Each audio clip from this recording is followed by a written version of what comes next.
Another and another fell from the heat. Toby was there. He cried out to the fallen and reached his arms out to them.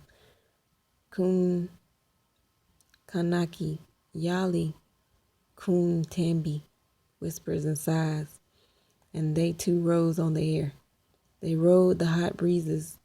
The one flying were black and shining sticks, wheeling above the head of the overseer. They crossed the roads, the fields, the fences, the streams, and were away.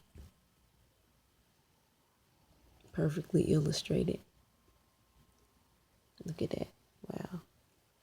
You see the shining and the glare. Just reminds you, makes you feel like you were there.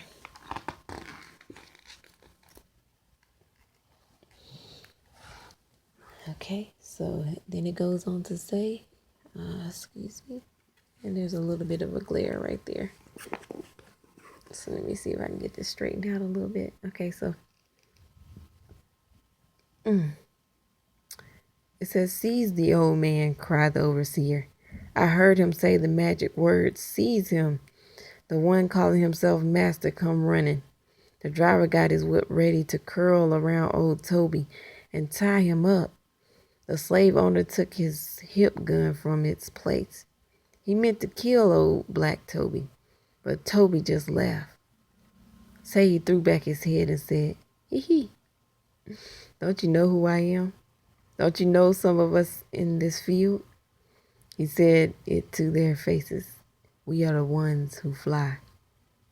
And he sighed the ancient words that were a dark promise. He said them all around to the others in the field under the whip. Booba Yali, Boomba Tambi. Look at Toby. Nothing to fear. I'm going to go ahead and turn this page. Okay. This gets really good. It gets really good, and I just love this book. I love it. I just love it. This is part 2. I'm sorry I had to start over where I left off at because my camera wouldn't hold the time. Okay, so and I never really saw this much of a glare on my phone. Okay, it says, there was a great outcrying. The bent backs straightened up. Old and young, who were called slaves and could fly, joined hands. Say like they with ring sing, but they didn't shuffle in a circle. They didn't sing. They rose on the air. They flew in a flock that was black against the heavenly blue. Black crows or black shadows, it didn't matter. They went so high, way above the plantation, way over the slavery land. Say they flew away to freedom.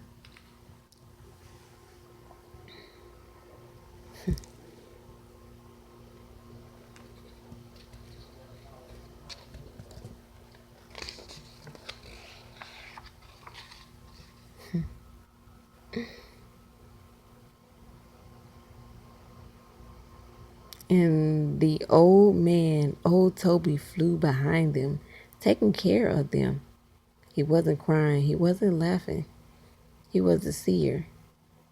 His gaze fell on the plantation where the slaves who could fly, who could not fly, waited.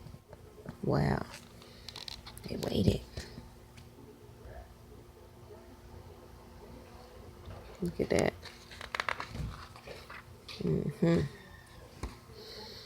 Yeah, here we go. It says, take us with you. Their looks spoke it, but they were afraid to shout it. Toby couldn't take them with him. Hadn't the time to teach them to fly. They must wait for a chance to run. Goodie bye. The old man Toby spoke to them. Poor souls, he was flying, gone. They're still in the field, but they was trying to run. Pointed the way. Okay, so it says, so they say the overseer told it. The one called master said, it was a lie, trick of the light. The driver kept his mouth shut. The slaves who could not fly told about the people who could fly to their children when they were free. When they sat close before the fire in the free land, they told it. They did so love firelight and freedom and telling. They say that the children of the ones who could not fly told their children. And now me, I have told it to you.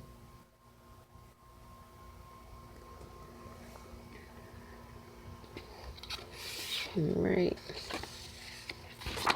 And that is the end. There's the author note. I'm not going to read that. But that was The People Could Fly. I love this book. So if you can get a chance, get this book and read it. It's a good read. You can read it better than I can. All right, take care.